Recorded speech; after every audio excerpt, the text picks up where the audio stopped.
आपल्यासोबत दीपक केदार आहेत. काय सांगाल, यापूर्वी सुद्धा भारतावर आतंकवादी हल्ले झाले, मात्र हा जो हल्ला जो आहे तो धर्म आणि नाव विचारून झाल्याचं बोललं जाते. काय वाटतं यावर? नाही, याच्यामध्ये हा हल्ला देशावरील हल्ला आहे. याच्यात धर्माचा काही संबंध येत नाही. हा देशविरोधी सर्वात मोठा आतंकवादी हल्ला आहे. आणि जम्मू काश्मीरच्या स्थानिकच्या लोकांनी ज्या पद्धतीने जनउठाव केला त्याचं आम्ही स्वागत करतो. आणि देशात सुद्धा अशा पद्धतीने जे आंदोलन सुरू आहेत त्या सगळ्या आंदोलनात आम्ही सुद्धा सहभागी होतोय. पण काही एक अजेंडा असा आहे की जो बिहारची निवडणूक म्हणा किंवा आणखी काही म्हणा, तर त्या पद्धतीने धर्माच्या दिशेने घेऊन चाललेत. पण हा धर्मावरील हल्ला नाही, तर हा भारताच्या देशावरील हल्ला आहे आणि तो निंदनीय आहे. त्याला सडेतोड उत्तर सरकारने, केंद्र सरकारने दिलं पाहिजे. मला वाईट याचं वाटतं की आपण लोक संकटात का घालतोय. म्हणजे 2000ला त्याच पहलगाममध्ये 2000 साली 32 लोक मारले. त्याच्यानंतर 2017ला 9 लोक मारले.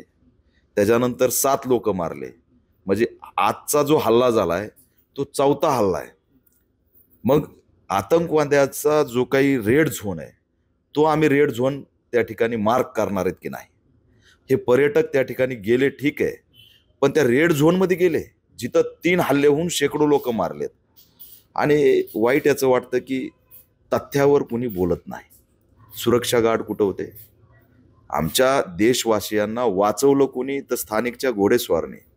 एकही अशी क्लिप नाही की देशाच्या सैनिकांनी कुणाला वाचवलंय, अशी एकही क्लिप पुढं नाही. त्याच्यामुळे सुरक्षा गार्ड कुठं होती हा प्रश्न आहे. आणि अनेक प्रश्न आहेत की रेड झोन, तुम्ही जर आता नांदेड घ्या, छत्रपती संभाजीनगर घ्या, असे जे मेट्रो सिटी आहे, तुम्ही बँकेचं लोन न भरलेले जे एरिया आहेत त्याला रेड झोन केलंय. आणि जिथं शेकडो लोक मारलेत पहलगाममध्ये त्याला तुम्ही आतंकवादाचा रेड झोन म्हणून घोषित केला नाही. हे दुर्दैव आहे. त्याच्यामुळं आम्ही त्या ठिकाणी निष्क्रिय राहिलो सुरक्षेच्या माध्यमातून, म्हणून हे निरपराध लोक मारले गेले. आणि एकजूट होऊन देशाने या आतंकवाद्यांचा नायनाटाच्या दिशेने वाटचाल केली पाहिजे. काश्मीरमध्ये जे जे आतंकवादी अड्डे आहेत ते उद्ध्वस्त केले पाहिजेत. ही सुद्धा आमची त्यामागील भूमिका आहे. शिवसेनेचे आमदार संजय गायकवाड असं म्हणतात की महाराष्ट्रासारखं अकार्यक्षम पोलीस खातं कुठत नाही. जर 50 लाखाचा छापा मारला तर पोलीस 50,000 दाखवतात. नाही, संजय गायकवाड हा म्हणजे मेंदू आहे का नाही हा प्रश्न पडलेला आहे. त्या याच्यामध्ये संजय गायकवाड हे एक म्हणजे त्यांच्या याच्यावर उत्तर देणंही मला वाईट वाटतं.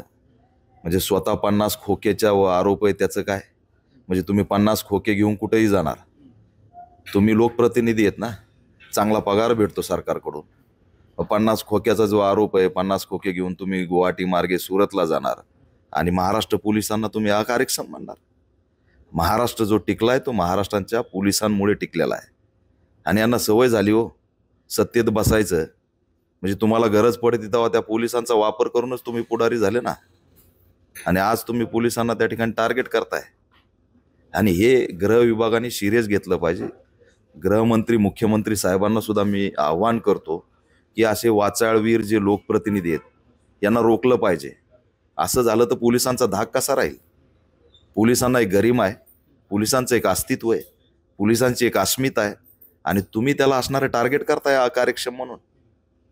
असं नाही चालणार. त्याच्यामुळं हे बराळणारे संजय गायकवाड फेमस आहेत आणि त्यांच्याकडे वाचाळवीर म्हणून सगळ्यांनी बघितलं पाहिजे.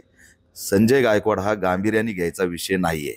त्याच्यामुळं त्याच्यावर आम्ही काही उत्तरं देत नाही. पण पोलिसांना जर कोणी टार्गेट केलं तर आम्ही त्याला सोडणार सुद्धा नाही. 50 खोके घेऊन तुम्ही एकदम ओके व्हा. हां, तर पोलिसांचे किती हाल आहेत, त्यांच्या कुटुंबाची कधी व्यथा ऐकली? त्यांना राहायला क्वार्टर्स आहेत? त्यांचे प्रश्न कधी जवळून जाऊन बघितलेत? त्यांचं जगणं किती भयानक आहे हे कुणी बघितलं? ते नाही बघायचं. पण एखादी घटना घडली, निवडणुकीच्या काळात काही घडलं असेल तर पहिली हे चौकशी करा त्यांच्याकडून की हे 50 लाख कुणाचे धरले आणि 5,000 कुणाचे हे केलेत, याची सखोल चौकशी झाली पाहिजे. हे असे सहज बोललेले नाहीत ना, त्यांचेच धरलेत का काय? आणि मी तर पोलिसांना म्हणतो, असे जर लोकशाहीला उद्ध्वस्त करणारे कुणी 50-50 लाख आणि कोट रुपये निवडणुकात घेऊन फिरत असतील किंवा काळा पैसा घेऊन फिरत असतील तर नोंद बी करू नका, सगळा जप्त करून टाका. काय लय इमानदारीचे पैसे आहेत का ते? त्याच्यामुळे हे संजय गायकवाड हे एक वाचाळवीर आहे, त्याच्या पलीकडे काही नाही. बरं, मंत्री नितेश राणे सातत्याने वेगवेगळे वक्तव्य करतात. ते असं म्हणतात की हिरवा साप असं एक वक्तव्य त्यांनी केलं. नाही, आता ही जम्मू काश्मीरची घटना घडल्यानंतर नितेश राणे असतील, नवनीत राणा असेल, चित्रा वाघ असेल किंवा असे काही ठराविक लीडर हे गृहमंत्री मुख्यमंत्री साहेबांनी या सगळ्यांना समज दिली पाहिजे. हा देशावरील हल्ला आहे आणि तुम्ही धर्मावरील हल्ला म्हणून जर महाराष्ट्रातल्या मुस्लिमांना टार्गेट करत असाल, म्हणजे नितेश राणे म्हणे हिरवा साप आहे. अनेक स्टेटमेंट बघतो आम्ही राज्यातल्या मुस्लिमांविरोधात आहेत. हा समानतेचा धर्मनिरपेक्ष भारत आहे. डॉक्टर बाबासाहेब आंबेडकरांच्या संविधानाने मुस्लिम, बौद्ध, हिंदू, शीख, ईसाई यांना एकत्र राहण्याचा अधिकार दिलेला आहे. देशावरील हल्ल्याला तुम्ही धर्मावरील हल्ला म्हणायचं आणि हिरवा साप ठेचला पाहिजे म्हणायचं, म्हणजे तुम्ही महाराष्ट्रामध्ये भडकाऊ भाषण करून इथं वातावरण दूषित करताय. हे चालणार नाही. मी नितेश राणेंना आव्हान करतोय की तुम्हाला जर खरंच असणारं तुमच्यात दम असेल तर तुम्ही जम्मू काश्मीरला जा ना. मोहन भागवतांना विचारा, ते 3 महिन्यात 3 दिवसात देशाला गरज पडली तर सैन्य तयार करणार होते. ते सैन्य कुठे आहेत? त्यामुळं नितेश राणेंना आमचं आव्हान आहे की जम्मू काश्मीरला जा, आतंकवाद्यांना हिरवा साप म्हणा, त्यांना त्या ठिकाणी ठोकून या, भारतीयांवरती झालेल्या हल्ल्याचा बदला घ्या. जे जे इथं भडकाऊ बोलतेत ते मी मुख्यमंत्री साहेबांना आव्हान करतो की त्यांना जम्मू काश्मीरला पाठवलं पाहिजे. त्यांची काय भडास आहे ती आतंकवाद्याच्या विरोधात त्यांनी काढली पाहिजे. यांच्या बोलण्यामुळं आज दादरमध्ये 2 मुस्लिम व्यापाऱ्यांना मारहाण झाली ना. नेत्याचं काम काय? दिशा देणं काम आहे.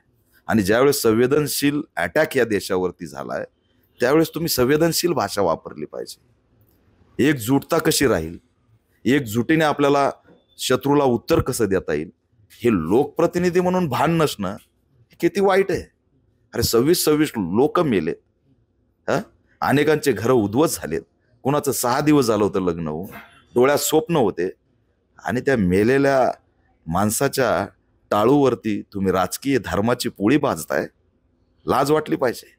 त्याच्यामुळे हे दुर्दैव आहे, याचा आम्ही निषेध करतो. आणि यांना ज्यांना हिरवा साप, अमुक ढमुक काय तुम्हाला राग काढायचा आहे, महाराष्ट्रात नाही. जम्मू काश्मीरला जा आणि आतंकवाद्यांच्या अड्डे उद्ध्वस्त करून या आणि या सगळ्यांनी एकत्र यावं, एखादी विमान करावं आणि त्या ठिकाणी जावं, असं आम्ही त्यांना या माध्यमातून आव्हान करतो. हे वाईट आहे.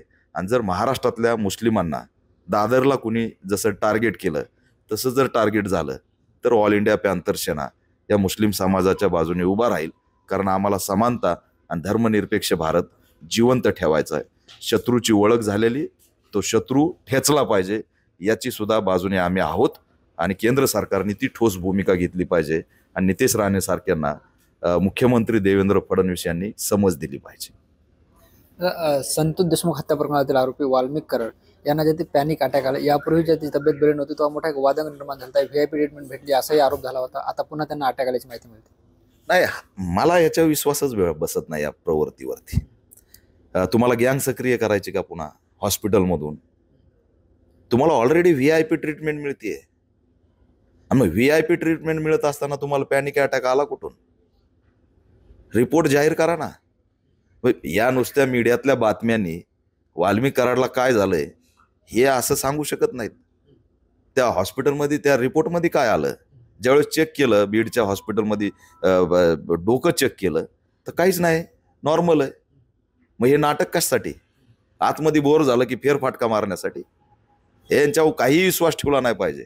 अतिशय क्रूरपणे हमला केलेला आहे आणि त्याचे हे मास्टर माइंड आहेत. त्याच्यामुळे याच्यामध्ये नो कॉम्प्रोमाइज. उपचार, अमुक ढमुक काही झालेलं नाही, हा माझा ठाम विश्वास आहे.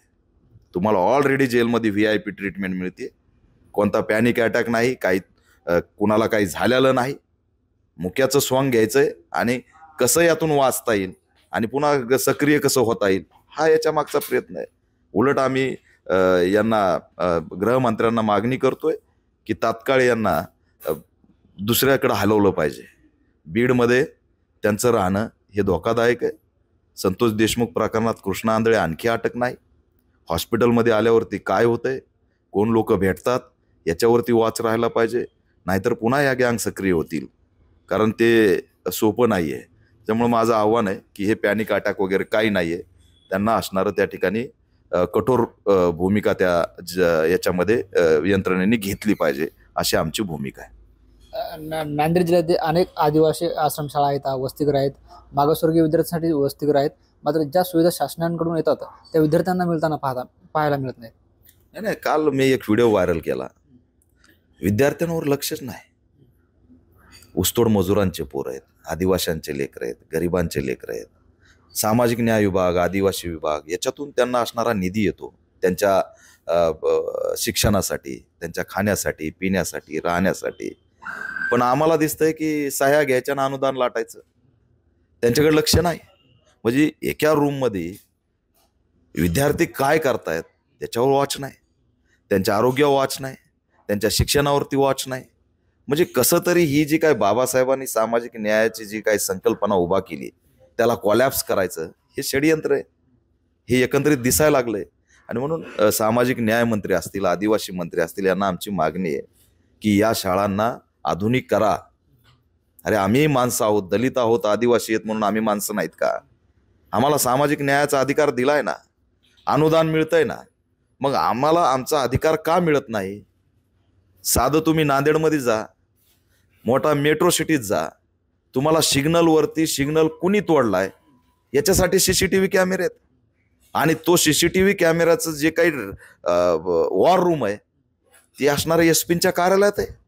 का बरं सामाजिक न्याय विभागात राज्यात कुठंच वॉर रूम नाहीये? की हॉस्टेल कसं चालू आहे? सुरक्षा गार्ड आहेत का? शिक्षक आहेत का? मुख्याध्यापक आहेत का? मुलं काय करतायत? म्हणजे तिथं मात्र तुम्हाला CCTV कॅमेराच दिसणार नाही. तुम्ही जर कधी गेले, तुम्ही पत्रकार आहेत, मी तुम्हाला सातत्याने TV9च्या माध्यमातून बघत असतो. या शाळांच्या माध्यमातून तुम्हीच एक आवाज नांदेडमध्ये उचलला होता. त्यावेळेस त्या शाळेचं अनुदान वगैरे सगळं बंद झालं होतं, हे आम्हाला माहीत आहे. तुम्ही जाऊन बघा, अतिशय जनावरांसारखी त्या लेकरांची अवस्था आहे. कर बाबा, ते मजुरांचे लेकर आहेत म्हणून तुम्ही असं वागवणार?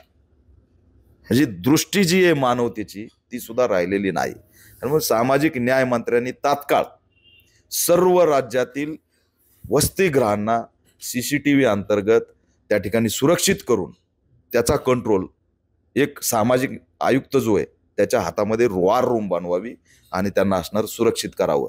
आधुनिकपणे सुविधा द्याव्यात. आम्ही याच्यावर लक्ष ठेवणार आहेत. आणि जर हे नाही झालं तर मात्र आंदोलनात्मक भूमिका घेतल्याशिवाय राज्यव्यापी आम्ही राहणार नाहीत. निश्चित आपण बघतो हे होते दीपक केदार ज्यांनी आपले संवाद साधलाय. ज्ञानेश्वर लोंढे, TV9 मराठी, नांदेड.